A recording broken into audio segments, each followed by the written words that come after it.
అరే ఏంట్రా ఇది? ఇంకా సబ్స్క్రైబ్ చేసుకోలేదా? సబ్స్క్రైబ్ చేసుకుని ఆ బెల్ ఐకాన్ కొట్టండి. ఏపీ 10th క్లాస్ 2024కి సంబంధించి మనకి ఈరోజు పరీక్షా ఫలితాలు అయితే రిలీజ్ చేయబోతున్నారు. మార్నింగ్ 11కి మనం ఏ విధంగా చెక్ చేసుకోవాలి మీకు స్టెప్ బై స్టెప్ ప్రాసెస్ మొత్తం ఈ వీడియోలో డీటెయిల్గా చెప్తాను. కొన్ని లింక్స్ కూడా మీకైతే ఈ వీడియోలో ప్రొవైడ్ అయితే చేయడం జరుగుతుంది.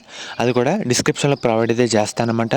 మెయిన్గా మనకి ప్రజెంట్ ఇప్పుడైతే అన్నీ ఇన్యాక్టివ్ అయితే ఉన్నాయి. ఎందుకంటే 11 అయ్యే లోపు మనకు అన్నీ యాక్టివ్ అయితే చేయడం జరుగుతుంది.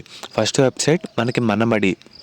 దీంట్లో గత 10 సంవత్సరాలుగా పరీక్షా ఫలితాల గురించి మనకి ఫలితాలు వచ్చిన తర్వాత కూడా ఫాస్ట్గా యాక్యురేట్గా మనం దీంట్లో చెక్ చేసుకోవచ్చు అన్నమాట.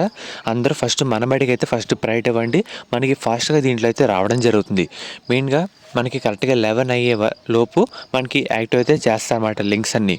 అండ్ అలాగే తర్వాత వెబ్సైట్ విషయంకి వెళ్తే మనకి సాక్షి వెబ్సైట్ అన్నమాట చూస్తున్నారు కదా. ఇక్కడ కూడా సేమ్ కరెక్ట్గా 11 అయిన తర్వాత మనకి లింక్స్ అయితే ఎనేబుల్ చేయడం జరుగుతుంది. మనకి ఫలితాలు వచ్చిన తర్వాత కూడా మనకి ఏ వెబ్సైట్లో ఫాస్ట్గా వస్తున్నాయి చెక్ చేసుకోవడానికి మీకు కూడా వీలు ఉంటుంది. అది కూడా వీడియో అయితే చేయడం జరుగుతుంది. పోయినసారి ఇంటర్ కూడా చేయడం జరిగింది. అలాగే ఇప్పుడు వచ్చేసరికి మనకి ఈనాడు వెబ్సైట్ అన్నమాట. మనకి ఈనాడులో చూస్తున్నారు కదా, మన ఇంటర్ వచ్చే ఇలా పెట్టారు. 10th కూడా కాసేపు అయిన తర్వాత అప్డేట్ అయితే చేస్తారన్నమాట.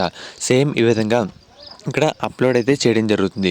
అండ్ అలాగే తర్వాత AP 10th class official website అన్నమాట. అది కూడా మనకి ఇంకా అప్డేట్ అయితే అవ్వలేదు. ఓన్లీ రిజల్ట్స్ దాన్ని ప్రెస్ చేసిన ఏమైతే ఓపెన్ అయితే అవ్వట్లేదు అన్నమాట. ప్రస్తుతానికి ఇవే వెబ్సైట్ లింక్లు అయితే అవైలబుల్గా అయితే ఉన్నాయి. మనకి కాసేపు అయిన తర్వాత అన్నీ లేట్గా అప్డేట్ అయితే చేసుకుంటూ వస్తారన్నమాట. ఎందుకంటే ఇంకా 7 అయింది కాబట్టి ఇంకా అప్డేట్ అయితే చేసి ఉంటారు. మ్యాక్సిమం ఇవే లింక్స్ అన్నమాట. మనకి ఫలితాలు వచ్చిన తర్వాత కూడా ఏ వెబ్సైట్ ఫాస్ట్గా ఉంది అది కూడా చెప్తాను మీకైతే.